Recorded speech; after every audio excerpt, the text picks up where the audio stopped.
Hashem, je voudrais parler de quelque chose que normalement c'est très très important. En vérité, c'est une porte de sortie pour plein de choses. En vérité, Rabbeinu il nous donne ici vraiment comment, c'est quoi la leçon, c'est quoi la formule de ne pas perdre des choses. Ça veut dire quoi de ne pas perdre des choses? On va commencer d'abord d'un niveau le plus bas. Un homme il a de l'argent et d'un coup il n'a plus cet argent-là. Pourquoi? Parce que cet argent, pas parce qu'il a perdu, parce qu'il avait besoin d'acheter ça, il avait besoin d'acheter ça, et d'un coup il ne reste plus d'argent. D'accord? Ça arrive à tout le monde ça. Comment on fait pour qu'il y ait de la bracha dans l'argent? Maintenant ça c'est vraiment le plus bas, mais maintenant il y a des choses qui sont importantes. Il y a par exemple quelqu'un qu'un jour il arrive à se lever Chatzot 2, 3 jours, 4 jours, 5 jours, mais après c'est terminé. Et ça arrive comme ça à chaque fois dans l'année. Un homme il arrive à se tremper au mikvé avant la prière. Et il arrive, et il fait, il essaye, tout ça, mais après ça part. Ça veut dire à Kadosh Baruch Hu, en vérité. Ah, c'est. T'as pas réussi à ça. Akadosh Baruch Hu, il nous donne des petits cadeaux. Akadosh Baruch Hu, il nous envoie des petits cadeaux et il nous les reprend. En vérité, il ne les reprend pas. C'est nous qu'on les lâche. Donc, qu'est-ce qui se passe? Akadosh Baruch Hu, il nous envoie des grands cadeaux. Et Baruch Hashem, on a un problème, c'est que ces cadeaux-là, ils ne durent pas dans notre vie. Ils s'en vont. Ils s'en vont. Et ça arrive à tout le monde. D'abord, ça doit peut-être s'excuser auprès de Israël Dov quand on ne peut pas lui dire en hébreu. Slicha, hein. Peut-être ça, je crois צרפתי וזהו.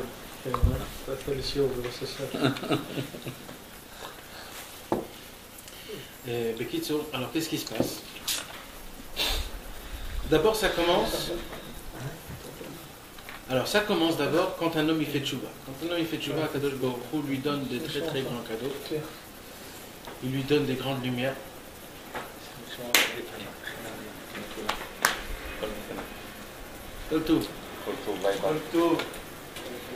Il lui donne des très grands cadeaux et il arrive à recevoir des très belles choses et à goûter des très belles choses et à voir et ressentir des très belles choses. Mais après un certain moment, ces belles choses-là, ils partent. C'est terminé, il n'y a plus rien. D'accord? Donc c'est comme ça que ça se passe. Maintenant, des fois, à part ça, il y a aussi des autres cadeaux de tous les jours. De tous les jours, des choses tout petites que Baruch Hashem on arrive à voir. Comme par exemple un homme, il a une très grande envie. Par exemple, il se dit demain matin, je vais étudier ça, je vais faire ça, je vais faire ça. Tachles, quand il se réveille le lendemain matin, il n'y a rien qui se passe. C'était une bonne volonté qu'elle est partie. Et ainsi de suite, comme ça, il y a des centaines de choses qu'un homme, dans sa vie, il veut faire des choses, il essaye de dépenser de tchouva. Et même des fois, il arrive à les faire. Mais pourquoi ça ne dure pas? Pourquoi les choses ne durent pas? Et même, tu sais quoi, laisse-moi 1 an, laisse-moi 2 ans. M'habituer. Mais pourquoi 1 semaine? Pourquoi 2 jours? Pourquoi 1 mois? Pourquoi après on retombe encore? Maintenant, moi, je vous parle surtout spirituellement, parce que l'essentiel, c'est la spiritualité. Mais la question se pose même matériellement. Même matériellement, la question se pose. Et surtout que spirituellement, ça se passe beaucoup plus souvent, ça. Ouais. Alors matériellement, c'est là, c'est figé, la chose ne va pas bouger. Elle peut bouger, mais après beaucoup plus de temps. Et spirituellement, c'est surtout c'est notre personnalité. Ouais, ça aussi, exact. Donc, mais en vérité, c'est-à-dire la question, en vérité, elle est même matériellement. Ça veut dire, on voit que l'argent, on arrive et il part vite. Ou alors la joie dans la maison, le shalom bayit, c'est de vitesse. Si on a le mérite, c'est 1 jour, 2 jours, 1 semaine grand max. Après, ça part en sucette. Et ainsi de suite pour tout, pour le travail, pour même notre sentiment. Un jour, on se lève bien. C'est rare les jours qu'on est bien. On n'est pas toujours aux anges.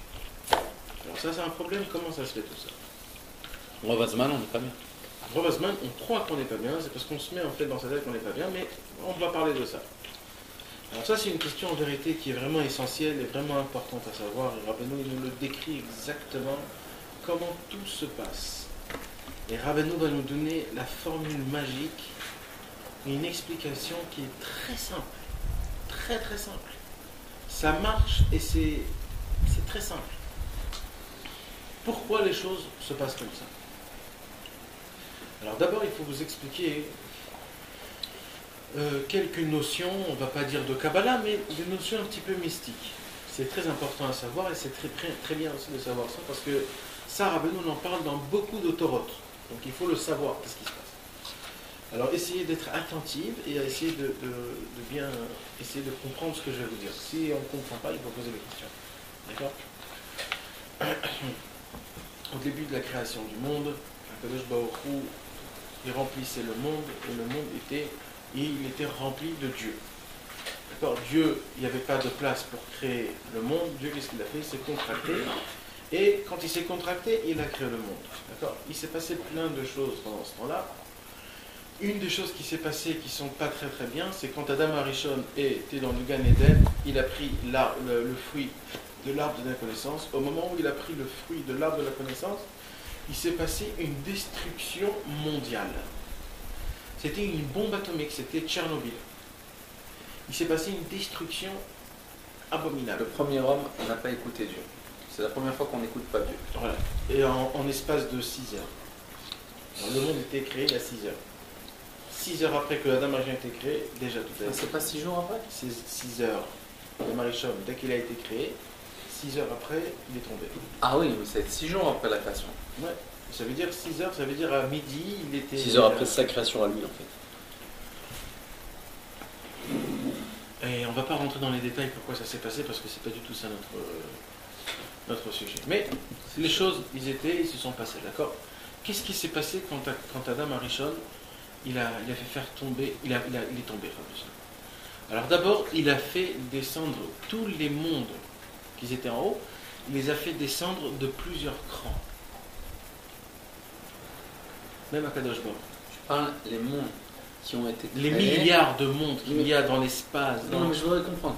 Les mondes qui ont été créés après la création. Pas avant la création du monde. On parle d'avant la création du monde. Quand Akadosh Baruch Hu, j'ai dit, quand Akadosh Baruch Hu, il s'est contracté et qu'il a laissé la place pour créer le monde, il n'a pas commencé à créer le monde, il a d'abord créé les mondes spirituels. Atzilut, Bria, Yetzira, Sia, les Sphirot. Il s'est contracté, après il a commencé à créer les mondes spirituels. Voilà, et après qu'il a créé... Pourquoi? C'est quoi les mondes spirituels? C'est un contractement entre la spiritualité et la matérialité. C'est des mondes. T'imagines de prendre quelque chose de spirituel, de le rendre matériel? Okay. C'est comme prendre de la lumière et de la faire faire Devenir de l'eau. C'est un travail. Et bien ça aussi, c'était des travails. Maintenant, tous les mondes se tenaient quelque part. C'était leur place. Adam Arishon, quand il a mangé, quand il a fauté, tous les mondes sont tombés de plusieurs crans. Mais le Ensof, tout autour, il est resté... On ne parle jamais de Ensof. On parle jamais. On parle juste des mondes que Dieu a créés après. C'est-à-dire toutes les planètes, tous les myriades de mondes, tout ça, ça s'est fait dans le monde du Chalal HaPanui que Dieu l'a fait. Ouais. Le Hatzilou, tous les mondes spirituels. Ouais. Et tous les mondes ont bougé d'un cran. Tu sais ce que ça veut dire que les mondes ont bougé d'un cran? C'est comme si je te dis maintenant, va habiter chez un ami. 1 an. Avec ta femme et tes enfants. Chez un ami. C'est pas ta place. Tout ce que cet ami pourra te faire, c'est pas chez toi. Tu te sentiras toujours naze. C'est pas chez moi. Je me sens pas à l'aise. Je peux pas aller aux toilettes quand j'ai envie. Je peux pas me trimballer quand j'ai envie. Je peux rien faire de normal. Je suis chez quelqu'un. Même si cet homme-là, il va te faire le truc de tout ce que tu veux, c'est ça. Qu'est-ce qui s'est passé? Les mondes, ils se sont passés, ils sont descendus d'un autre cran, c'est-à-dire qu'ils n'étaient plus à leur place, ils ne se sentaient pas chez eux. Et ça, c'est quelque chose de très problématique. C'est que rien ne va comme il faut. Parce que quand je vous parle des mondes, on va pas vraiment... Je vais vous donner un exemple, d'accord? Le Chesed, il est au-dessus, après il y a la Gvura. Le Chesed, il est tombé dans la Gvura. Le Chesed, il tombe dans la Gvura, il panique. Il dit, mais c'est pas ma place, moi j'ai du Chesed. Maintenant le Chesed, il est Chesed. Donc toute la bonté qu'il doit faire, ça passe par la rigueur. Il n'y a plus de bonté. J'imagine. Et la Gvoura, elle tombe dans Tiferet, et vas-y, ainsi de suite. Et tout Et donc, est ça veut dire- balagan. Une shakshuka énorme. Il n'y a rien à sa place. Tu rentres dans une maison, il y a le balagan. Chaos total. Tout. Voilà. Et c'est ce qui s'est passé. Une des choses qui se sont passées, c'est qu'il y a des certains mondes, on va dire le dernier monde, la Malchut, la dernière Sphira, comme il n'y a pas d'endroit où la placer, alors qu'est-ce qu'elle s'est passée, la Malchut? Elle s'est explosée et elle est descendue dans ce monde. Elle est de partout, c'est-à-dire. Et c'est ça, et cette lumière-là, elle s'est matérialisée en ce monde-ci. La dernière Sphira, c'est la Malchut. Ouais. Elle n'a pas de place de descendre en bas, parce qu'en bas, il n'y a plus rien, c'est terminé. Il n'y a plus rien. C'est le vide. Alors la Malchut, c'est comme si que tu fais rentrer, on va dire, qu'est-ce qu'on peut dire? Quelque chose qui peut ressembler à ça. Imagine-toi, j'ouvre cette porte, et au moment où j'ouvre cette porte, il y a une lumière, on va dire, de 100 000 watts. Dès que tu ouvres le truc, on devient tous aveugles. C'est une lumière qui est tellement énorme. La Malchut, qu'est-ce qu'elle s'est fait? Elle est descendue dans ce monde. Une lumière énorme qui descend dans un monde complètement pourri et naze. Alors qu'est-ce qui s'est passé? Et pourquoi ce monde, c'est pas Malchut ce monde? Non, on ne parle pas, il y a des milliards de mondes après. Mais ce qui s'est passé, c'est que la Malchut, elle est venue dans ce monde-ci parce qu'il n'y avait pas assez de... C'est le plus bas qu'on puisse arriver. Donc ici, elle s'est explosée. Qu'est-ce qui se passe quand il y a un météore qui vient dans ce monde? Une toute petite météore comme ça. C'est l'explosif de je sais pas quoi. Maintenant, imaginez-vous la Malchut quand elle descend dans ce monde-ci. C'est exactement pareil. Et bien, qu'est-ce qui s'est passé? C'est que la Malchut, elle a atterri dans ce monde et elle s'est explosée en des milliards et des milliards d'étincelles. Maintenant, comment ça s'est... Ça, c'est une des Shvirat Kelim. On en a eu plusieurs. Ça, c'est une des Shvirat Kelim. C'est ça, Shvirat Kelim. Mais on en a eu avant encore. Mais ça aussi, c'est une des Tu veux Shvirat dire Kelim. avant la création? Ouais. Ça, c'est une des Shvirat Kelim.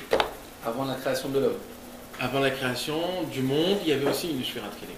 Et ça, c'est qui l'a fait? C'est Akadosh Baruch Hu qui l'a Il a fait fait exprès.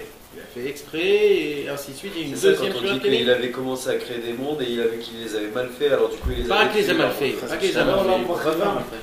C'est pas mal fait. Il crée les mondes et il les détruisait. Ouais, c'est ça, il créé des mondes, il était Alors, on va expliquer maintenant qu'est-ce qui s'est Akadosh Baruch Hu, il crée des mondes, il Il est est... ouais. Comme ça. Et Rabbi Nathan dit pourquoi c'était ça, c'est parce que le monde n'était pas, il n'y avait pas le tzaddik dans ces mondes-là. C'est que le tzaddik qui peut maintenir le monde. C'est pour ça qu'on dit tzaddik qui est sod à Olam. Le tzaddik c'est le pilier du monde. Sans le tzaddik il n'y a pas d'yesod, ça se détruit. Akadosh Baruch Hu, il a créé des mondes et il les a détruits parce qu'il a vu que ça ne pouvait pas tenir. Ça ne peut pas tenir.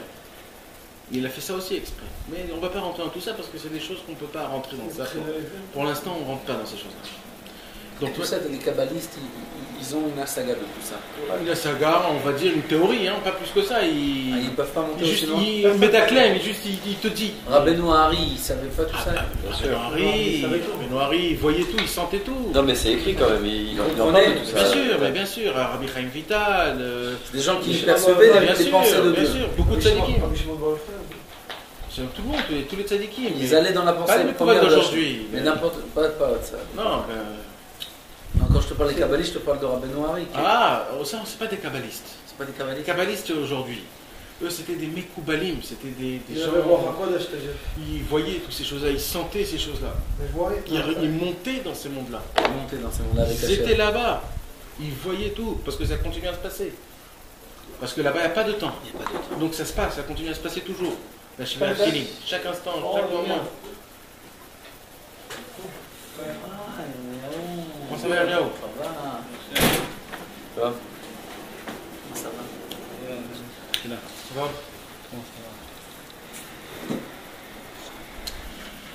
Alors, qu'est-ce qui s'est passé? Alors, comment ça s'explique? Ça veut dire pas matériellement, mais ça veut dire comment on peut expliquer ça, on va dire, humainement, concrètement. Qu'est-ce qui s'est passé, Mamash? Donc la Malchut, elle est descendue en bas, et comme c'est quelque chose qui est pur et saint, c'est une lumière de Dieu, ça s'est transformé, en des lettres de la Torah. Et en vérité, c'est comme ça que, parce que toute la création du monde se fait par les lettres de la Torah. Donc automatiquement, la chose la plus simple qui puisse Tu veux dire, exister, ça s'est matérialisé dans les pas salles? matérialisé, c'est interprété, on va dire. Voilà, interprété, c'est le mot. Cette explosion de lumière qui est venue dans ce monde-ci, c'est interprété dans des lettres de la Torah. Maintenant, qu'est-ce qui se passe? Il se passe que dans le monde en entier, dans tout ce qu'il y a, tu entends une trappe? Dans tout ce qu'il y a, dans tout, dans le coca, dans le tapourim, dans les pâtes, dans tout, dans la trina, dans le khous, même dans le sroug, dans partout, c'est rempli de lettres de la Torah. Partout. C'est comme Matrix. C'est rempli de lettres de la Torah. Maintenant, qu'est-ce qui se passe? Nous, les hommes, maintenant ce sont des lettres de la Torah qui sont complètement dispersé. Voilà, ils sont mélangés, il n'y a pas de sévère, il n'y a rien. C'est des lettres de la Torah qui sont plein comme ça. Maintenant, voilà. On en avait parlé de ça dans la Torah de Kasséder et chez le Kasséder. Ouais, c'est pour ça que je vous explique que ce que je vous explique là, c'est très important pour plusieurs Torahs, parce que Rabbeinu il répète ça encore et encore. Dans plein de Torahs, Rabbeinu il parle de ça. Et c'est pas pour rien en plus. Donc, maintenant, alors, nous, qu'est-ce qu'on est dans l'histoire? Nous, on est des machines. C'est quoi ces machines-là? C'est des machines qui recueillent, qui raccueillent, on dit raccueil, recueil, qui recueillent et qui font un seder au lettres. La quête. Qui fait un seder, qui fait un arrangement, un ordre dans les lettres. Comment ça se passe? Alors il dit Rabbi Nathan, d'abord ça se passe dans tous les niveaux du monde. Dans tous les niveaux. Et surtout quand on travaille. Quand on travaille, on va au travail le matin, on va travailler, amener de la parnassa. Ça c'est une des choses les plus importantes qu'on fait sans qu'on le sache, d'ordre dans les lettres de la Torah. Alors j'explique comment ça marche. Et là c'est important parce que tout ça c'était une introduction pour arriver à ça. Mais est-ce que vous avez compris déjà tout ce qu'on explique? Oui, moi je comprends. Alors ça marche comme ça.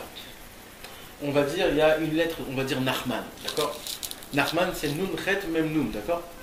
D'accord. Donc on va dire que moi j'ai la lettre Nun, et on va dire que la maison, il y a une maison qui a la lettre Chet, on va dire, c'est vraiment un exemple. Hein. Et le Tivour, il a la lettre Mem, et mon argent, il y a la lettre Nun. Alors Hachem, il va faire que toutes ces choses-là vont se recueillir pour qu'il y ait le mot Nachman. Est-ce que vous avez compris? Non, c'est pas se recueillir, c'est pas le mot, c'est pas recueillir. Se retrouver. On va se retrouver. On va tomber l'un sur l'autre. Pourquoi je suis parti chez ce Tivour-là et pas ce Tivour-là? Parce que ce Tivour-là, il a des lettres que moi j'ai besoin pour recueillir, pour créer une façon de lettre. Et c'est pour ça que je choisis Davka, une combinaison de lettres. Pourquoi j'ai besoin de cette lettre? Hein? Pourquoi on a besoin de cette combinaison de lettres? Non, nous on n'a pas besoin. Nous on est des machines qu'on recueille des lettres. Maintenant il y a des lettres qu'on peut recueillir et des lettres qu'on ne peut pas recueillir. D'accord? Donc d'après ma neshama à moi, j'ai des lettres, j'ai un temps de lettres que je dois faire travailler. Maintenant comment je le fais? En allant à droite à gauche, en achetant des choses et en vendant des choses. Quand j'étudie la Torah, je dis dans ma bouche des lettres que je recueille qui tournent dans l'air, et quand je les dis, je fais un seder, c'est un arrangement dans une maison qui est complètement balagan. Le monde est complètement balagan.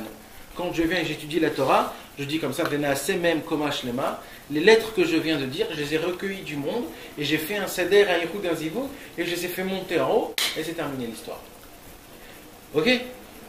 Maintenant, c'est ça le travail que tu veux faire dans ce monde-là, c'est-à-dire de recueillir ces mots-là, c'est aussi un des travaux que tu veux faire. Mais en fait, c'est tout. C'est tout ce que tu Parce veux que toute la Torah, c'est pour qu'on le dise.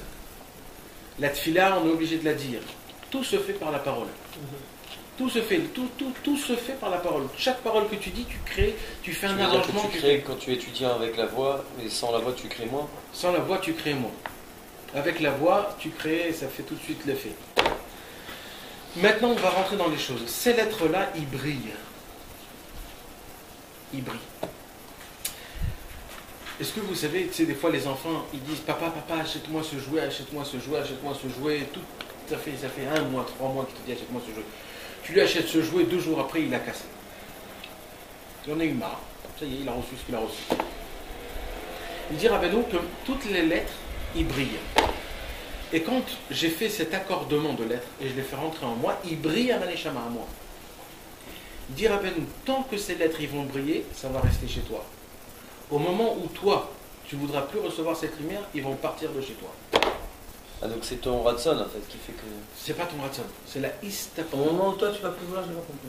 Ah, Ces lettres brillent à ta neshama. Donc ta neshama, elle kiffe de cette lumière. D'accord? Elle kiffe. Mais au moment où tu dis j'en ai marre de cette lumière, ces lettres elles disent ah, il ne veut plus recevoir ma lumière, alors je dégage. Tu veux dire Elle va chercher un autre partenaire. Mais pourquoi elle veut plus? Alors pourquoi? C'est quoi? C'est chez nous. C'est nous en fait qu'on veut La pas. tava. Non, c'est pas la tava. C'est la istaput. Je veux plus. Comment on dit Se istaput? suffire. Je me contente plus. Contenter, se contenter. Je me contente, Satisfaire. je me satisfais. Pardon, Mistapek. Je me satisfais pas. Mistapek. Ah, pas Istapek. C'est quoi je me satisfais pas? Je suis pas content. Je suis pas content de ce que j'ai. Pourquoi tu es pas content? Ça me suffit pas. Ça me suffit plus. Ça me rassit. Ça me Ah, résiste. ça, Ça me c'est- résiste. Rassasie. Mais c'est bien ça. C'est bien, c'est pas du tout. Rabbeinu il dit comme Je ça. veux Il est monter à blasé chaque fois, aussi. non? Il est blasé. Quelqu'un à chaque fois il veut monter Je monte. encore. C'est pas qu'il veut monter, en vérité, c'est pas qu'il veut monter. Toi, tu crois qu'il veut monter. Mais non, c'est ça Non, l'histoire. Blasé, Toi, blasé, c'est- alors le mot. Ouais, blasé, mais Blasé. blasé. Même blasé, c'est pas un mot. Si, blasé, ça se dit. Ouais. Ça veut dire en fait quoi? C'est pas en fait que tu veux monter. Toi, tu crois que tu veux monter, mais c'est pas que tu veux monter. C'est parce que cette lumière, elle est tellement grande. C'est clair, là. Cette lumière, elle est tellement grande que, en vérité, tu peux vivre toute ta vie dans cette lumière. Oui, mais c'est clair. Mais toi, parce qu'on est humain, vas-y, imagine-toi, tu manges maintenant un steak toute ta vie. T'en as marre. Même si c'est un steak qui vaut 700 shekels. T'en as marre. Ouais. Tu veux même goûter des autres trucs simples. Pourquoi? C'est pas parce que tu veux goûter encore quelque chose de plus bon, non. C'est parce que toi, t'en as marre. Parce qu'en vérité, c'est toi qui te dis, bon, j'en ai marre, ça s'appelle la zikna, zaken. Ce que Rabbeinu il a dit qu'on n'a pas le droit d'être des gens vieux. Alors, C'est parce qu'en vérité, tu te contentes pas de ton avodat Hashem que tu as. Alors, on va dire un exemple. Un homme, il se réveille tous les soirs, Hatzot. Qu'est-ce qui va se passer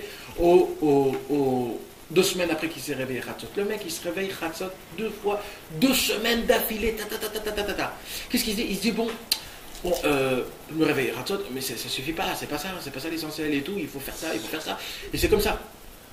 La lumière de Hatzot, elle dit, ouh, il n'apprécie pas. Alors, on va partir. alors, en Et fait, bah- ça se passe que quand tu as atteint la chose. Ouais, mais... Pas avant. Non. Donc avant, on a le droit de demander, de voir. Ouais, un tu peux truc. toujours demander plus. Mais moi, ce que je vous dis, non, mais moi, ce que je vous dis, avant de demander plus, appréciez d'abord ce que vous avez, Ribono C'est Shel ça. Olam. Ouais, ouais. C'est quoi Azamra? C'est quoi le travail de Azamra? C'est d'apprécier ce que tu as. Pourquoi Rabbeinu te dit de chercher des points positifs? Le mec, C'est parce que ton problème, c'est que toute ta vie, tu n'as jamais apprécié tes choses. Ouais. Alors moi, ce que je te demande, d'abord apprécie, après on verra ce qui se passe avec ton mal. le mec qui C'est ça. fait son khatsat et après il se Bah, rend après, compte, il a il veut tout perdu. plus, et il devient triste parce qu'il n'arrive pas à. Et le Yetzara, il lui dit, mais non, moi je veux plus, moi je veux faire Ibodé doute 1 heure, après je veux me préparer 1 heure avant Ibodé doute, et je veux que ce soit Et il Ibodé devient doute triste, après il perd plus. Et à la fin, il se dit, ouais, mais tout ça, ça sert à rien. Il faut se réveiller Khatsot et pleurer pour le tangage. Moi, je me pleure pas. Et c'est devenu une habitude. Et moi, je veux pas m'habituer. Et vas-y, ainsi. Il rentre dans un délire. Mais un Ça, tu vas plus délire. rien. Alors, Khatsot, il dit, ah, je suis venu, je suis rentré chez toi. Mais mes lettres, moi, de Khatsot, le mot Khatsot, il éclaircit ta neshama. Et toi, tu dis, j'en veux pas. Eh ben, il n'y a aucun problème, mon ami. Je vais dégager. Et ça se passe avec l'argent. Hein. Il dit Rabbeinu dans le Massa ou Matan, un homme il va travailler. Pourquoi il n'a pas de parnassa? Parce qu'on va dire que les 4000 shekels qu'il a reçus ce mois-ci-là, ça lui suffit pas. Alors Hachem il dit, 4000 shekels ça suffit pas, tu vas voir comment ils vont partir en fumée. Maintenant, si quelqu'un il apprécie ces 4000 shekels et il essaye d'être mistapek, c'est-à-dire il essaye de, pas d'acheter des grandeurs et de faire De se contenter de de se ce qu'il a. contenter, et moi je suis aux anges. Alors, qu'est-ce qu'il fait montrer? Il fait montrer, sa neshama elle dit, je veux cette lumière des 4000, je veux. Alors ces 4000 ils vont rester, tu vas dépenser 4000 et ils vont rester ces 4000 dans ta fouille. Comment, je ne sais pas, mais ça va rester. Avec les 4000 shekels, tu pourras acheter tout ce que tu veux. Tout ce que tu veux. Ouais, mais c'est comme ça marche, mes amis. C'est comme ça. Non, mais c'est surtout qu'elle peut grandir. J'ai vu la Elle fille peut de Rabbi grandir, Israël. elle peut grandir. Ouais, elle peut grandir. Moi, je te dis même si elle grandit pas, ça veut dire. J'ai vu la fille de Rabbi Israël, elle m'a raconté comme ça. Elle me dit comme ça. Elle me dit, moi, mon père, il m'a dit qu'il faut tout donner au fils. Il dit, moi, tout l'argent que j'ai, je le donne au fils. Et j'ai pas beaucoup d'argent. Mais tout ce que j'ai, et Dieu il me donne de quoi manger, de quoi boire, de quoi sortir, de quoi tout faire. Je sais pas comment. Lui, Rabbi Israël disait ça? Non, sa fille, elle m'a dit ça. Ah, sa fille aussi, elle donne tout au trou? Ouais, et c'est une chilonière. Mon père, il m'a dit qu'il fallait donner au trou, ça. Non, comme ça on a grandi, il a dit. Comme ça on a grandi chez mon père, chaque argent qu'il y avait, c'était pour le tous. Là, on trouvait une pièce, c'était pour le tous. Elle donne. Alors elle dit, moi comme ça j'ai grandi, moi je donne tout au tous, moi. Elle dit, je donne tout au tous et regarde la chaîne comme elle elle est fait. Chiloni. Ouais. Mais non, mais tu sais pas c'est quoi les enfants Rabbi Israël, on sait pas, on va pas rentrer même dans ça parce qu'ils ne rentrent pas. De là, tu le vois qu'on comprend rien. Alors en vérité, c'est que ça en fait. C'est rien, non, c'est bon. Il n'y a rien. Il y a rien. C'est tout haut. Mais est-ce que vous avez compris ce que je suis en train de vous expliquer? Je vais répéter pour résumer. Je suis obligé de poser la question. La fille d'un Israël, c'est une Chiloni, c'est laquelle? La mère de Amram. Elle est Chiloni, mais elle était mariée avec le fils de Shmuel Horowitz. Elle est devenue Chiloni après? Elle était religieuse au début. La mère de Amram? Mais elle est vivante? Bien sûr. Elle a perdu ton fils, elle est vivante? Bien sûr. Elle est jeune. Son fils, il est parti avant? Elle a reçu Amram à l'âge de 17 ans. Amram, il est parti à 65 Avant ans. 80 ans. Ah, tu l'as vu la dernière fois? Ouais. Non, Michel, on va pas rentrer dans ça. Mais Kitso, alors comment ça se passe? Alors je répète pour résumer, c'est important, rappelez-vous bien. Le monde en entier est rempli de lettres. Ces lettres, en vérité, c'est quoi? En vérité, ce sont des lumières qui sont énormes, c'est des cadeaux qui bougent dans le ciel. Des cadeaux énormes, énormes, énormes. Toi, tu vas aller quelque part d'autre, tu sais même pas pourquoi, mais en vérité, c'était pour attraper des lettres. En vérité, c'est pour faire des choses. Tu vas à droite à gauche, tu reçois des choses. Tu achètes un stylo, tu ne sais pas pourquoi tu l'as acheté. Tu trouves un livre. Ou alors tu vas... Ou ta femme, elle a acheté des choses. Tu te dis, mais Ribono Sham, comment tu achètes des choses comme ça? Mais toi, mais en vérité, c'est pas à cause de ça. C'est parce qu'en vérité, il y a un tirouf. Il y a une assemblée qu'il faut qu'il se fasse. Et ça se fait grâce à ta femme, ou à toi, ou à tes enfants, ou chez toi à la maison. Tu achètes des choses, il y a des choses qui se passent. Ou alors dans la Vodat Hashem. Dans la Vodat Hashem, c'est que tu fais des choses, tu ne sais pas pourquoi. Et nous dire, rappelez-nous qu'en fait, tout ça, ce sont des lumières qui viennent éclaircir notre Neshama, notre Nefesh, Ruach ou Neshama. Parce qu'on est des machines, que ces machines-là, c'est pour faire rassembler des lettres. Et au moment où on les fait rassembler, on les fait monter en haut. Et plus on fait monter, plus on répare la malchoute. Parce qu'en vérité, tout ça, c'est la malchoute. À la fin du compte, c'est quoi? C'est que la malchoute, on puisse la rassembler, faire le puzzle, et de le ramener, comme ça la malchoute, on la remène. Et dès qu'on fait monter un niveau, tous les autres niveaux, ils remontent. Et voilà. Et c'est quoi quoi la malchoute? malchoute? Qui peut se tenir au même niveau. C'est quoi la malchoute? C'est la shrina. C'est pour ça qu'on dit dans les Shemichud, la akma shrin tamafa, que tout ce qu'on fait, c'est pour la shrina. Pourquoi on se réveille à Chatzot, c'est pour la shrina. Tout c'est la shrina, parce qu'en vérité, nous, on est quoi? On est les esclaves de la shrina. On veut la rassembler. La shrina, la pauvre, c'est la femme de Dieu, on va dire entre parenthèses. Et malheureusement, la femme de Dieu, elle est nida. Elle ne peut pas se rapprocher avec Hachem. Alors, à cause de ça, nous, on doit tout faire pour que la shrina elle soit la plus propre qui puisse exister, pour qu'elle puisse se coller avec Akadosh Baruch Hu. Et grâce à ça, il y a une abondance de lumière qui descend dans ce monde-ci. Et comment on la garde? En fait, c'est dès qu'on est mis cette appel. Alors, quand on apprécie et qu'on se contente et qu'on est satisfait de tout ce qu'on a, on arrive à apprécier chaque chose qu'on fait. Il y a écrit dans Reshit Rochma qu'un homme, ça vaut ses valeurs, ça veut dire chavé. Comment on dit c'est chavé? Ça vaut le coup. Ça vaut le coup. Il vaut. Ça vaut de venir dans ce monde-ci et de souffrir toutes les souffrances qui puissent exister dans le monde et de Chas Veshalom faire toute la verre du monde. Mais si un homme une fois il a dit Amen à une bracha, ça vaut. Dans le Reshit Rochma, il dit ça? C'est quoi ça? 70 ans de péché. Qu'est-ce que c'est 70 ans de péché? On a dit sur le Rav Ovadia 70 ans de Torah. 70 ans de péché. Tu sais ce que c'est? Je ne sais pas si ça existe quelque chose comme ça. Il dit 70 ans de Torah, 93 ans de Torah. Non, 70 ans il était Marbitz Torah, mais il a aussi appris. Et 70 ans c'était un Rav. 70 ans il était Meshamesh le peuple juif. À l'âge de 23 ans. Alors, imaginez-vous 70 ans de péché. Eh bien 70 ans de péché, ça vaut quand un jour il va rentrer dans une choule, ou alors il va aller dans un enterrement, et qu'il a vu que tout le monde dit Amen, alors il a dit Amen. Vous imaginez ce qu'on vient de dire là? Et quand on fait une bracha, qu'on dit le nom de Yud Kevavke, quand on met des tefilines, quand on dit le Kriyat Shema, mais tout ça c'est des valeurs de impossible. Et nous, c'est quoi? Qu'est-ce qu'on fait nous? Au lieu de réparer la malchoute, on la fait faire descendre encore plus. On l'expose encore plus. Ah, c'est cassé, je vais la casser encore plus. Comment? Je ne valorise pas les choses. J'apprécie pas les choses. Ouais, je suis réveillé Khatsot, mais t'as un problème. Tu dis, mais il n'y a plus de Khatsot. J'ai des péotes et tout ça. Mais, Rabbi Israël Kardoner, avant de mourir, ses dernières paroles, c'est qu'il a dit, j'ai pas peur de monter en haut parce que j'ai une barbe et j'ai des peurs.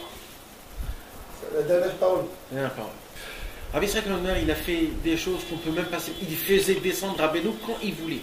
Rabbeinu. Quoi il faisait descendre Rabbeinu? Rabbi Israël Kardoner, il avait la possibilité de faire descendre Rabbeinu quand il peut voulait. pas faire descendre Rabbeinu. Yitzhak. Comment? Mais c'est Rabbeinu, il descend quand il veut. Yitzhak. Mais c'est pas lui qui fait descendre Rabbeinu. Arrête. Yitzhak, Rabbi Israël Kardoner, il avait cette possibilité. Rabbi Israël, il nous a pas, dit. Ne me le dis pas ça qu'il faisait descendre. C'est-à-dire, il demandait à Rabbeinu et Rabbeinu, il descendait. D'accord. Ça c'est dans le sens qu'il fait descendre, il est au-dessus de Rabbeinu. Mais non, il n'est pas au-dessus. Mais c'est ça que dans le sens que tu le dis en français, on peut comprendre comme ça. Il faisait descendre Rabbeinu quand il veut. Non. Rabbeinu, il descendait à son appel. Ça veut dire Rabbeinu, il l'écoutait. C'est énorme. Il l'écoutait. Il faisait descendre Rabbeinu quand il voulait. T'imagines ça, c'est quoi? Non, je n'accepte pas ça. Si. Pas quand. Rabbeinu, il descendait à sa demande. À sa demande. Voilà. T'imagines? Voilà, c'est mieux comme ça. Rabbeinu, il descendait à sa demande. Quoi? Non, c'est pas la même chose. Non, il fait descendre Rabbeinu quand il veut, non. Non, on va pas. Si Rabbeinu il veut pas, il descend pas. Rabbeinu, il descendait à sa demande. Ah, c'est ça quand même. Rabbi Israël Kardoner, c'était un homme. C'était un homme qui a bougé le ciel et la terre, qui faisait trembler. Quand il faisait Khatsot, la maison tremblait avec lui. La maison. Est-ce qu'on a déjà vu ça? Oui, chez le Baal Shem Tov. D'accord, mais tu t'imagines, le Rabbi Israël Kardoner, il n'y a pas longtemps qu'il est parti. Hein. Ouais. Et Rabbi Israël Kardoner, il lavait le tombeau du Rabbi Shimon avec ses pleurs. Il l'avait. Il le lavait. Mais vous imaginez de quoi on parle?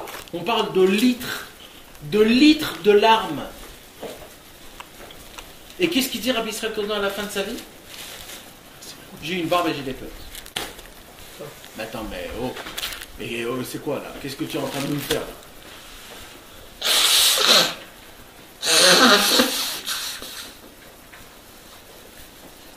Rabbi Israël Kardoner est revenu chez sa femme faire le kiddush après qu'on l'a enterré. Ouais, ça oui. Ouais, c'est Rabbi Israël qui répond. Et qu'est-ce qu'il dit avant de partir?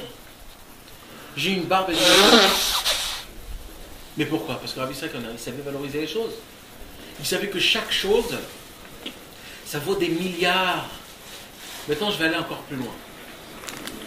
Mais c'est quoi comme notion quand on fait redescendre pour le kiddush? Qu'est-ce qu'on doit comprendre de ça? Ah non, ne me dis pas rien quand tu voulais déjà m'expliquer quelque chose. J'ai senti que tu allais sentir quelque chose et qu'après tu n'as dit rien. Parce que c'est pas le sujet. Parce que là on sort du... D'accord. Il y a Bezrat Hashem. Je t'expliquerai après. Dimanche, c'est ça, il est là, Bezrat Hashem, on parle. Pas ce dimanche-là? Ouais, c'est samedi soir. Alors, je vais aller encore plus loin. Ça a été qui l'élève le plus grand au monde du Baal Shem Tov? Rabbi Yosef Mipolnoi. Non, le Magui de Mezrich. L'élève de qui Du Baal Shem Tov. Combien de fois le Magui du Mezrich il est parti voir le Baal Shem Tov? Une fois. Une seule fois. Une seule fois. Une fois dans sa vie, il a vu le Baal Shem Tov. Une fois. Il est resté combien de jours là-bas? 6 mois. Mais je vous pose une question. Il est resté 6 mois, après il est parti. Et c'est fini. Il ne le voyait plus. C'était lui le plus. C'était lui la continuation. Il n'est pas parti à son enterrement? Bah, même s'il est parti à son enterrement, ça change rien. Il n'a pas été. Ouais, peut-être oui, je sais pas. Hein, je sais pas. Il revenait pas le voir le Shabbat? Non. Ça vous plaît pas? Ouais. Mais il faisait exprès? Non, je vais vous expliquer, c'est quoi l'histoire, c'est quoi en fait la chose. Il était renseigné, il était bien. Exact. Lui, il a pris la lumière du Baal Shem Tov. Maintenant, c'est nous qu'on dit cette lumière et cette lumière et cette lumière. Mais en vérité, quand tu arrives à retrouver la racine où le Baal Shem Tov il prend tout, alors t'es rassasié pour toute la vie, ça y est, j'ai reçu le truc. Non, il puise à la racine à chaque fois. C'est terminé, j'ai compris la lumière, j'ai compris ce que le Baal Shem Tov a voulu m'expliquer. Maintenant, chez nous, ça s'explique dans plusieurs façons, parce que nous, on est tellement matériel qu'on a besoin dans cette façon-là, dans cette façon-là, dans cette façon-là. En fait, on reconstruit à chaque fois. Comment ça suffit Et le Maguid de Mezrich, qu'est-ce qu'il a fait? Il a puisé, il a dit maintenant j'ai tout pris du Baal Shem Tov, c'est bon, j'ai pas besoin plus que ça. Pourquoi? Parce qu'il s'est contenté de ce qu'il a fait du Baal Shem Tov. Il a compris qu'en fait, même avec. C'est ce que Rabbeinu nous a dit dans l'écoute Moran. Rabbeinu nous a dit moi je vous ai donné 400 et quelques Torahs. Voilà pourquoi Rabbi Nathan il n'est pas parti voir si souvent Rabbeinu. Mais on ne sait pas, on va pas parler de ça. Mais c'est sûr que nous on a besoin d'y aller là-bas et on ne peut pas poser des questions comme ça. Qui on est nous pour aller poser des questions? Elle a demandé de venir chez lui, non?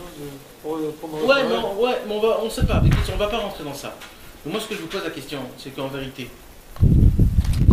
le Likutei Moharan Rabbeinu nous a donné 400 et quelques Torahs. Qu'est-ce que tu crois qu'on a vraiment besoin des 400 et quelques Torahs? Bah oui. Non. Rabbeinu a dit il vous suffit une seule Torah. Une seule Torah vous suffit pour arriver au sommet de tous les sommets. Maintenant, moi, je vous ai donné 400 possibilités, choix. Vous avez un choix énorme. Choisissez laquelle que vous voulez. Mais en vérité, Rabbi nous a dit, il suffit d'une seule Torah. Mais c'est quoi le secret quand il dit ça? C'est qu'en vérité, quand on sait puiser, quand on sait kiffer, quand par exemple on te dit, voilà, écoute, il te reste 1 heure à vivre. Alors qu'est-ce qu'il va se dire le mec? Il va dire, je vais essayer de kiffer le plus que je peux. Chaque seconde, il faut que j'ai un truc. Il va essayer pour lui, chaque seconde, ça va être 1 heure. Il va essayer C'est ce qu'il nous dit Rabbeinu. Il nous dit Rabbeinu, écoute, tu as 400 Torahs. Prends une seule Torah, tu vas voir. De chaque Torah, tu peux puiser le monde en entier. Et encore plus, Rabbi Israël a dit. Rabbi Israël a dit de chaque parole de Rabbeinu. Ça veut dire qu'on peut développer un nouveau système de Avodat Hashem. Exact. On peut prendre une Torah une journée. Exact. Aujourd'hui, je fais que cette Torah. Allez, et le lendemain, tu prends une deuxième Torah et tu fais que cette Torah. Et tu peux prendre aussi une tu seule. lis cette Torah-là. Et tu peux prendre. Ouais, mais moi je te parle de prendre une Torah toute une vie. Toute une vie. Tu vois, toute ta vie se déroule d'après cette Torah. Et même pas d'une Torah, d'un dibour de Rabbeinu. Un dibour de Rabbeinu. Il y avait des Chassidei de Breslev qui ont fait ça. Hein. Il y avait des Chassidei de Breslev qui ont fait ça.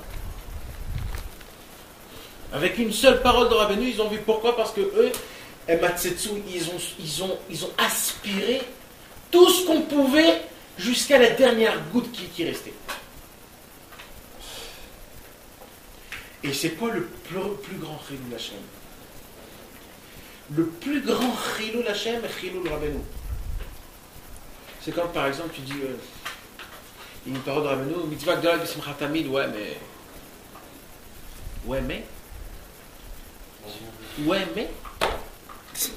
Attends,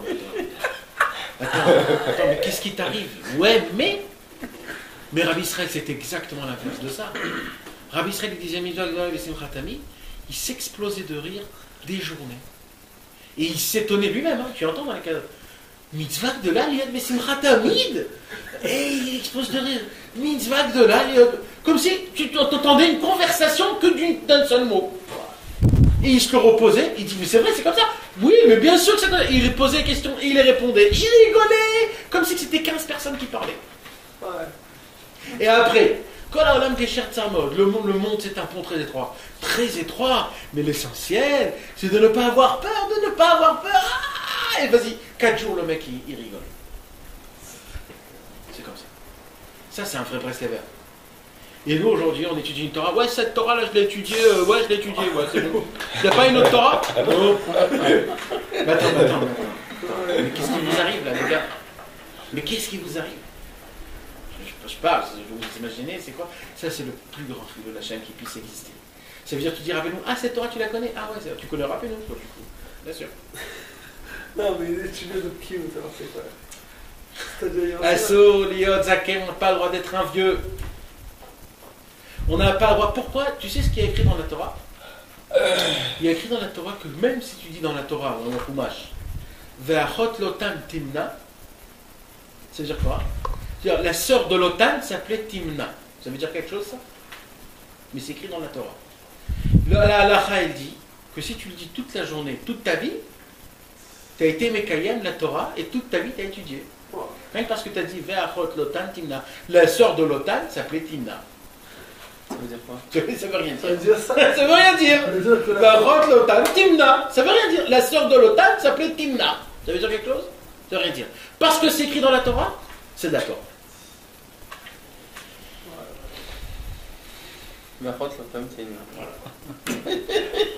Vaïdaber Hachem el Moshe les morts. Dieu parla à Moshe pour dire. Ça veut dire quelque chose, ça?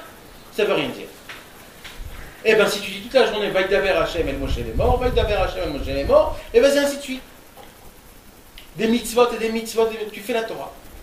Et tu n'as pas le droit de dire Ve'achot Lotan Timna, tu n'as pas le droit de le dire si tu n'as pas fait le Birkot à Torah. Parce que c'est de la Torah. Et ça, c'est pourquoi? C'est parce qu'un mec vraiment qui sait aspirer, qui sait profiter de chaque mot, de chaque lumière de la Torah, quand il va lire Ve'achot Lotan Timna, il va voir le monde en entier dans ça. Et on le voit ça. Il a fait monter aussi. Bien sûr. Et on le voit ça chez le Harizal. Le Harizal, il a écrit un livre qui s'appelle... Alors, encore à plus forte raison qu'on a le droit de parler de chaque homme des Torah. Bien sûr, mais je ne parle même pas de ça, parce que je ne veux pas parler de ça. Encore, tu es en train de me angoisser encore. Non. Le Harizal, il a écrit un livre qui s'appelle Mahamar, Arba'a, Amot, Avraham Avinu. C'est quoi ça? C'est que dans la Torah, il y a deux fois écrit ce qu'Avraham Avinu, quand il a marché, quand il est parti de la terre là où il était de Ur Kasdim, quand il est parti en Eretz Israël. La Torah a répété cette histoire deux fois. Maintenant, dans les deux fois, c'est presque mot à mot, sauf 2-3 lettres que dans cette paracha, ils sont rajoutés, dans cette paracha, ils ne sont pas rajoutés. Le Harizal, il a écrit un livre en entier. Pourquoi ici ça a été rajouté et pourquoi ici ça n'a pas été rajouté? Sur 3 mots, pareil, Vachot Lotan Timna, la sœur de l'autre, c'était ça. C'est-à-dire, là, il dit qu'il a pris des Parintanim, là, il a dit qu'il a un truc vraiment bizarre. Des choses qui sont, mais vraiment. Et il a écrit un livre entier. Un livre en entier. Mahamar Bapsiot, c'est la vraie Que Kabbalah, c'est-à-dire que. Kabbalah, c'est de la Kabbalah en plus. C'est de la Kabbalah, il te fait montrer comment les mondes en entier, les cieux en entier dépendent de ça. Et que ça c'était avant la création du monde, ça c'était après la création du monde. Et quand il a fait ça, il a fait une réparation dans le monde entier. En 4 mots, il a. En 4 mots, il a milliards de lettres. Voilà. Il a été recette des milliards. Voilà. En fait, tous les livres qu'il y a dans le monde, c'est juste des. Exact. Non, attends, excuse-moi. Donc, en fin de compte, la Torah chez Birtav, c'est le condensé de toute la Torah du monde, en fin de compte. De toute la Torah orale. C'est le. Là-bas, il y a tout. Oui, c'est l'essence. C'est la racine. C'est la lumière pure. Ouais. Et pourquoi alors on sent pas cette lumière très forte alors? Parce qu'on est dans une autre lumière.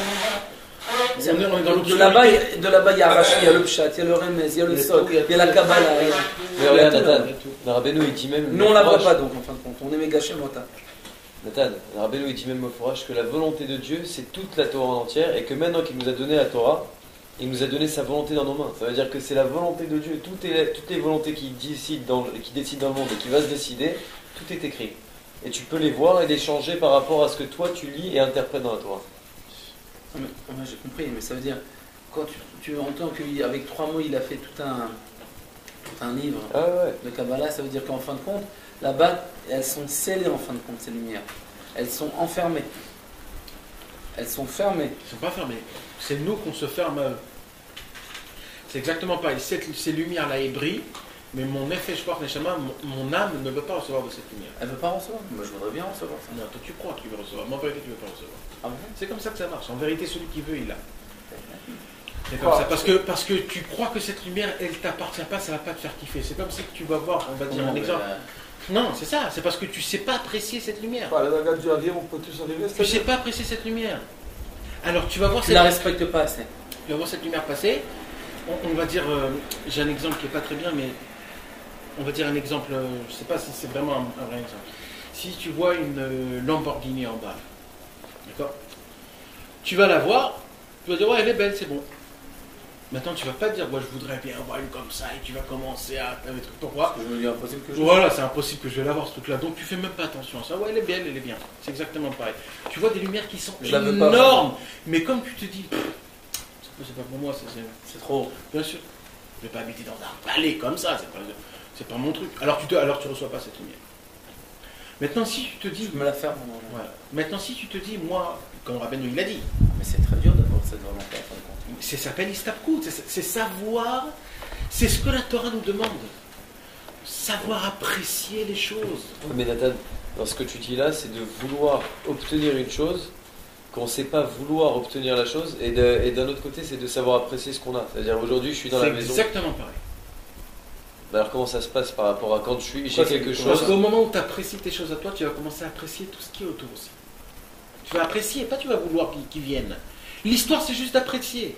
Ah, en fait, ça tout se fait tout seul en vérité. Ça se fait tout mais seul. bien sûr, Si tout se fait tout seul. Dieu il te dit, moi j'ai compris que tu es un fainéant. Moi je vais tout faire pour toi. Juste quand je te donne de l'argent, reçois. Je vais te donner 1 milliard d'euros, prends-les. Juste dans tes mains pour les recevoir. Tu dis non, je suis fatigué, j'ai un peu mal aux mains. Je ne peux pas prendre 1 milliard d'euros. On est comme ça. Il suffit juste d'apprécier les choses.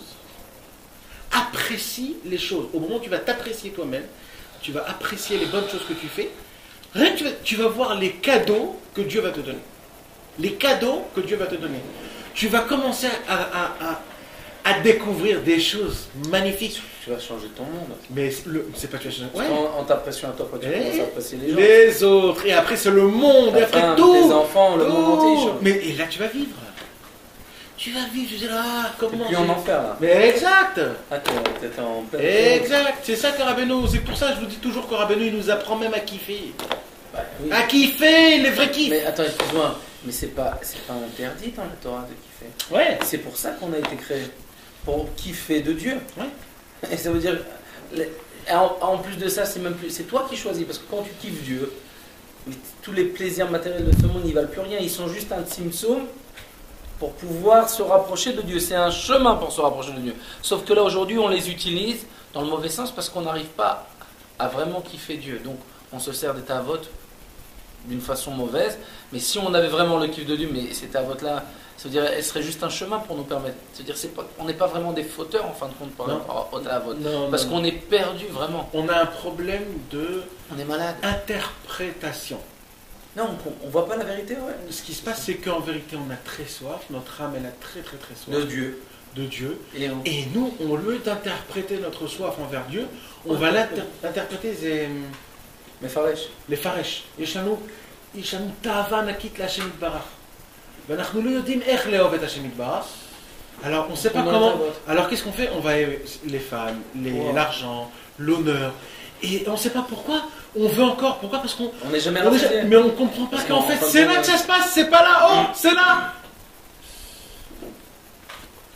T'imagines le mec, il va au cinéma, il paye, il va truc. Au lieu de s'asseoir devant l'écran, il s'assoit, il dit attends, mais là, j'ai payé 15 trucs pour voir, je vois rien. C'est ce qui se passe. C'est ce qui se passe. Non, il va au cinéma, c'est pas exactement comme ça. Il va au cinéma, il arrête au cinéma, il sort son petit téléphone comme ça. Voilà, il regarde dans son téléphone. Il regarde le cinéma. Exact. Moi je voudrais recommencer parce que j'ai pas bien vu les trucs. Ça on voit pas très bien quand même. Et il revient le lendemain et on met encore. Et il a le cinéma en plein devant. Voilà. Et il met ses écouteurs pour entendre le truc. C'est comme ça, c'est ça. C'est l'iPhone. Il a un petit MP4 tout petit comme ça. Pourri. Khatsi shekel. Un truc qui s'éteint. Il n'y a plus de pile. Et le mec il veut pas rendre la fête. Et le mec il passe devant, il voit le cinéma et tout. Non, moi c'est d'accord, je regarde. Remarche. Bon, mais je reviendrai demain alors. Mais t'as le truc en face de toi. Non. Ça marche comme ça.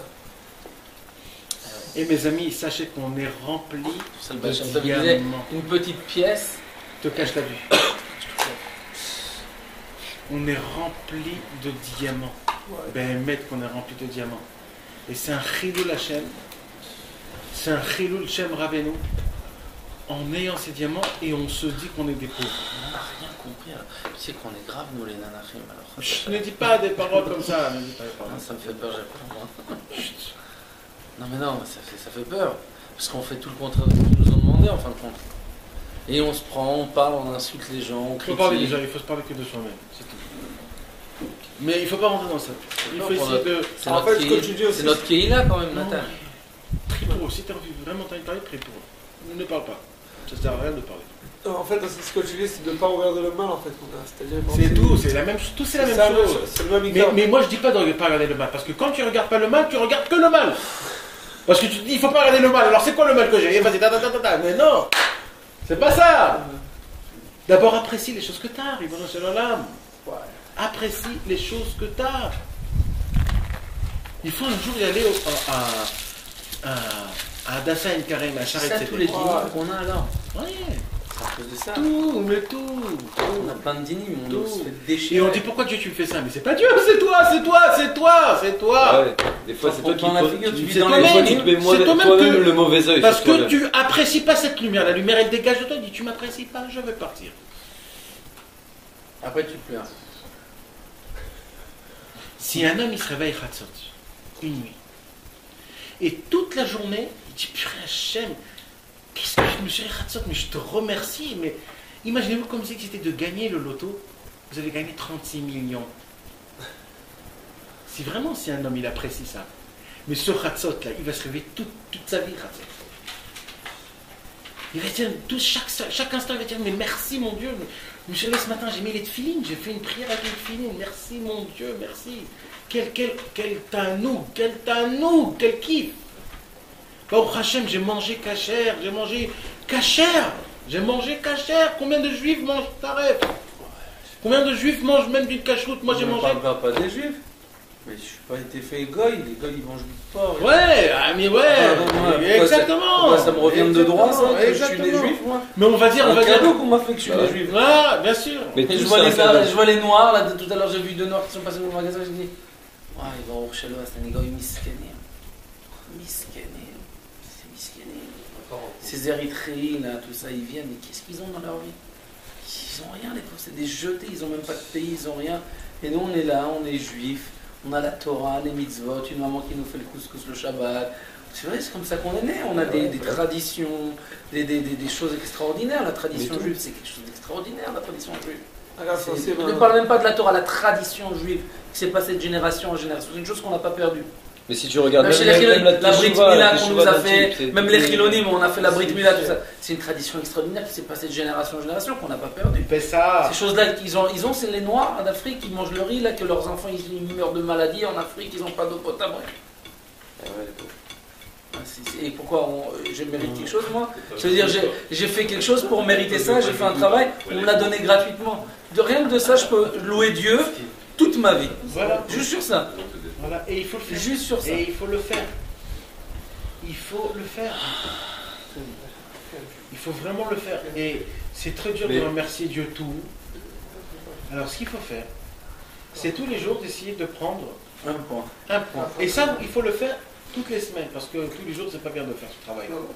Il faut une fois par semaine, le Moshe Shabbat, de prendre un cahier et de se dire, cette semaine-là, je vais mettre 6 points. Chaque jour, je vais remercier quelque chose. Et pas juste de le remercier, essayer d'y penser vraiment quelque chose qui te touche.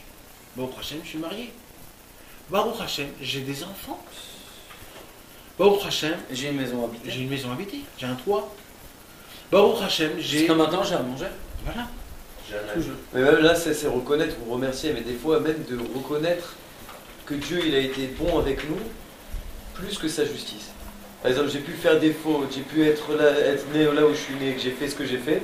Malgré tout ça, Dieu, gratuitement, il m'a rapproché de lui. Et tout c'est gratuitement. Et il Quand continue tu à me donner regardes. tout ce que j'ai envie. Ah ouais. Il me fait pas de problème. Ça, C'est ça qu'il faut Et vas-y, ainsi de suite. reconnaître la grandeur de Dieu. Sera mitzvah, ça c'est non, c'est C'est vrai, plutôt l'humilité, la chose. C'est une très grande forme d'humilité. De nous laisser faire ce qu'on veut dans son monde et de nous prendre en pitié à chaque fois. On fait que des conneries et dès qu'on a un problème, moi Hachem, au secours, sauve-moi. Comme dans le psaume là qu'on lit avant Shabbat, le psaume 107. Ils sont partis dans les mers, ils ont crié Hachem, Batsar, Lahem, Imtsukotem, Yotziem. À chaque fois, on oublie, on s'en va dans les idoles, on s'en va dans ça. On venait dans la kfira, on n'a pas eu foi en Dieu dans ça, on a oublié dans ça. Et tout de suite après on se réveille, pas qu'un coup, ah Hachem, au secours, il nous sauve. Aujourd'hui, j'ai vu C'est humble, très humble de la part d'Hachem. Aujourd'hui, j'ai vu dans le train un Chiloni comme ça, tu vois, tout, moche. On passe comme ça, on donne, un convoi comme ça, un écouté, tu vois, comme ça, immense, chip, tu vois. Et comme ça dedans, et tu vois, on voulait lui dire, le chip il nous entend un peu. Un coup qui était, tu vois, tellement. Avec un écouteur et ça, J'ai écouté ça. Mais Nathan, même dans le Iber Nachal, à chaque fois je regarde ça, des fois tu vois Rabbi Israël qui arrête pas de dire Ashrenu, qu'on s'est rapproché du tzaddik, que Hachem il a choisi en toi depuis la création, depuis que tu es né, avant que tu sois né, que tu sois ça, que tu sois ça, que tu sois ça. Maintenant, tu dois demander, remercier, danser, rien que pour ça. Et c'est ça, reconnaître la grandeur de Dieu. Non, parce que il le répète, il le répète. Alors je me suis dit, pourquoi il répète ça à chaque fois? Il y a plein d'élèves comme ça, c'est toujours la même chose. Pourquoi tu nous dis ça à chaque fois, Rabbi Israël? Parce que c'est ça le renforcement, c'est ça le écart en fait. Ah, parce qu'aussi tous ces marques qui filment, qui disent tout ça, c'est Rabbeinu. Pour recevoir tous ces cadeaux-là, c'est comme je t'ai dit jusqu'à maintenant. C'est Rabbeinu qu'en fait nous. Mais tu t'imagines, tu viens, t'achètes un palais à ton fils, il te dit pourquoi le palais il est rose? Moi je le veux blanc. Mais attends, mais dis-moi merci. Tu pleures parce que tu te réveilles par Ratzon, tu pleures parce que tu t'as mal prié, mais attends. Est-ce que tu m'as dit merci d'abord que tu te réveilles ce matin, d'abord normalement comme il faut? Tu arrives à parler comme il faut, dire les paroles comme il faut? Tu étudies tous les jours, tu étudies, Rabbeinu, t'es parti un bout, tu m'as dit merci sur tout ça. Alors qu'est-ce que tu viens râler dans ton Hitbo des doutes pendant 1h30 en me disant j'ai pas et j'ai pas et j'ai pas? Quand tu vas me dire j'ai, c'est un problème ça. C'est quelqu'un qui ne sait pas apprécier les choses, quelqu'un qui a écrit dans la halakha un kfouy tova, on n'a pas le droit de lui faire des tovot. Une halakha. Si tu as quelqu'un, il est obligé de lui faire des tovot. Quoi, qu'est-ce que ça dit en meilleur? Il y a quelqu'un des fois dans ta famille qui a toujours de lui faire des tovot. Il est kfouy tova. Mais tu es obligé de le. Pourquoi t'es obligé? T'es pas obligé. Quelqu'un de ta famille t'est obligé. Il y a écrit qu'on peut pas. On n'a pas le droit. Hein? On n'a pas le droit. C'est un boomerang. Ça va revenir en mal chez toi. Tu vas être déchiré, ça va te tuer, ça va t'énerver, ça va te rendre malade. Parce que c'est quoi le problème qu'on n'a pas le droit de faire une tova, un kfouy tova? C'est quoi le problème? C'est que le mec il sait pas que ce que toi tu lui as fait c'est une tova, il croit que c'est quelque chose que tu es obligé de le faire. C'est ça le problème. Alors tu vas devenir tu fais quelque être chose de pas l'esclave. très bien, il va te frapper. Et c'est Rovazman, c'est pas très bien ce que tu lui fais. Parce que c'est tellement lui, tu lui dois tellement de choses d'après son truc, que tout ce que C'est tu normal, fais, c'est pas assez. c'est pas assez, C'est une tova que tu lui fais, et pas une obligation. C'est pas assez. C'est ça l'histoire, c'est qu'à la fin ça va revenir chez toi, c'est toi qui vas être brisé à la fin. Quand la Merachem al-Khzarim se fait Exact. C'est bien là.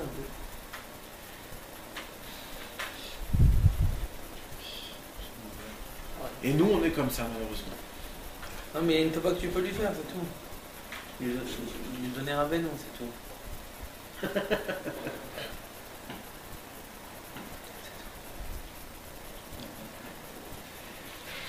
C'est pour ça, mes amis, Bezrat Hashem, il faudrait qu'on puisse un petit peu se renforcer en essayant de se satisfaire comme il faut, d'essayer de se contenter. Et parce qu'au moment où on ne va pas être comme ça, la lumière des choses ne vont plus m'éclaircir et à cause de ça, ils vont partir. C'est la seule raison pour laquelle tout ce qu'on fait dans notre vie, ça ne tient pas longtemps. Tout. C'est la seule raison. Et vous allez voir que les choses que vous arrivez à rester toute votre vie, c'est des choses que vous appréciez toujours. C'est comme ça. Et je vais aller encore plus loin. Quand un père il arrête de se satisfaire de son fils, c'est ou lui ou son fils qui va mourir. C'est quoi? Quand un père il arrête de se satisfaire de son fils, il arrête de recevoir une satisfaction de se contenter de son fils, c'est ou lui ou son père qui va mourir. Parce que c'est toujours comme ça que ça marche. Ou alors il se sépare, ou alors il ne se parle plus. Ouais, mais quand même, il a un sentiment, il l'aime quand même. Ou alors, ça fait du bien d'entendre qu'il est parti là, ou alors il s'est marié avec l'autre. Alors, juste qu'il a entendu que son fils, il va bien. Donc il a une... Non mais ça veut dire en fait, regarde jusqu'à où ça va. Ouais. Et pareil avec une femme et un homme. Quand un homme il n'a plus aucun lien avec sa femme et qu'il a un truc, ou alors il se divorce, ou alors elle part, ou alors... Parce que ça marche comme ça les choses. C'est que les lettres, ils éclaircissent à notre neshama, au moment où j'ai plus envie de recevoir cette lumière, ça part. C'est comme ça. Maintenant j'ai une question, regarde, par rapport de se suffire comme ça. Est-ce qu'on peut se suffire de le dire, par exemple, dans la fila? Par exemple, comme on veut faire, par exemple, se séparer des avérotes. Ok? Tu le dis dans la prière, j'ai aucun lien avec ces avérotes-là, je veux pas faire ça, c'est pas moi et tout. Et que s'il retombe, ça devient un roi tout en réalité. est-ce que le fait de dire je reconnais les choses, je suis satisfait de tout ce que tu me donnes, et qu'après je retombe dans une insatisfaction dans ma journée, ça fait pas un lien comme la Avera, ça devient un Warshtout. Genre c'est pas quelque chose de volontaire.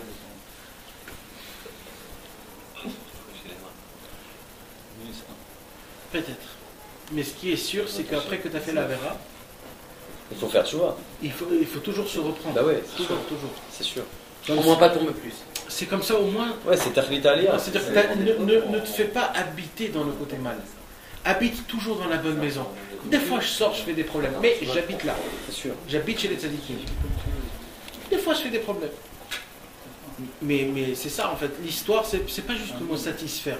C'est aussi valoriser les choses. Valoriser les choses, ouais. Valoriser. Quand tu valeurs, c'est ce qu'il nous apprend à Rabbeinu plein de fois. Rabbeinu il nous dit, même que Kirchut Sahara comme un cheveu, tu apprends. Il n'arrête pas, il n'arrête pas. Imagine-toi, quelqu'un qui fume le Shabbat, imagine-toi, et qui se dit, mais non, je vais c'est-à-dire une respiration en moins. Les Shem, Shabbat, je ne vais pas le faire parce que je respecte le Shabbat. Rien que ça, c'est dans le ciel, c'est quelque chose d'énorme. Mais nous, comme on ne veut pas se le dire ça, alors le type il continue à. Parce qu'on ne valorise pas ça. Voilà. On se croit plus intelligent. On se dit ouais, mais. Non, mais l'intelligence, c'est pas comme ça. L'intelligence, c'est comme moi. C'est l'imbécilité, Et c'est ça. Et pareil, mais il faut essayer de prendre ça dans plusieurs choses. Pareil dans les Torahs. Et des fois, on dit ouais, cette Torah, je l'ai étudiée. Mais comment on ose dire des choses comme ça? Ah ouais, c'est un jour, je l'ai fait, je la connais. Mais jamais. Non, mais on peut dire qu'on sait de quoi ça parle, mais on est loin de la percevoir quand même. Un service divin comme ça. Non, tu sais c'est quoi ça? C'est le plus beau et le plus bon. C'est dur. Mais tu sais que ça va contre nature. Oui, mais c'est pas naturel. C'est nous-mêmes qui avons écrit ça. C'est pas naturel. C'est pas naturel. Un homme, en vérité, avant, les gens ils mangeaient du pain et de l'eau. Il n'y avait rien d'autre à manger. C'était ça leur kiff leur plus grand. Il n'y avait rien d'autre à manger. Non mais regarde, attends. Il n'y avait pas. Il n'y avait pas. Qu'est-ce qu'il y avait à manger? Ils ne mangeaient pas de la viande. Il y avait de la viande, autant d'Abraham jusqu'à Abraham Noir qu'on ne pouvait pas manger de viande. Il mangeait pas. Parce que c'était comme ça à la fin. Ouais, avant c'était quelque chose de. Il y avait du pain et de l'eau, il n'y avait rien d'autre. Ils n'avaient pas encore découvert les fruits et les légumes et tout le reste. Il n'y avait pas découvert les fruits? Il y avait du pain et de l'eau. Oui, mais ils n'avaient pas encore découvert les fruits. Je ne sais même pas si c'est une histoire de découverte, c'était une histoire de malédiction, je crois. C'était aussi une histoire de malédiction. Pourquoi? Que tout avait un goût de terre. Tout avait un goût de terre depuis que Adam Arishon il a mangé de l'arbre de la connaissance. Dieu il a tout rabaissé, tous les goûts. C'était ça. Et même pas ça que. Même tout est descendu de niveau de terre. D'où ça vient l'arbre? De la terre. Mais maintenant c'est monté, quand il a fait redescendre, c'est redescendu dans la terre. Tout avait un goût de terre. Il y a eu ça dans un commentaire que le fait qu'on a mangé de la viande, ça nous a donné la mortalité à 120 ans. En fin de compte, avant, on a eu la terre d'Israël, il y avait les fruits, etc. Mais parce qu'on n'a pas été mistapek de la terre d'Israël, alors on est redescendu pareil avec le Beth Amikdash aussi. Ah ouais. On a perdu à cause de ça. Ça c'est exactement ce que j'ai lu dans l'écouter à la faute aujourd'hui. Il disait le trou du Shabbat, c'est-à-dire la limite du Shabbat. Ah ouais. C'est Azamra et Aïe. Ouais. Azamra, c'est de voir les bons côtés, d'être toujours satisfait de qui je suis, c'est exactement ça. Ouais. Et en même temps, je dois chercher Dieu. Où est-ce que tu es? Toujours progresser. Mais toujours les deux en même temps.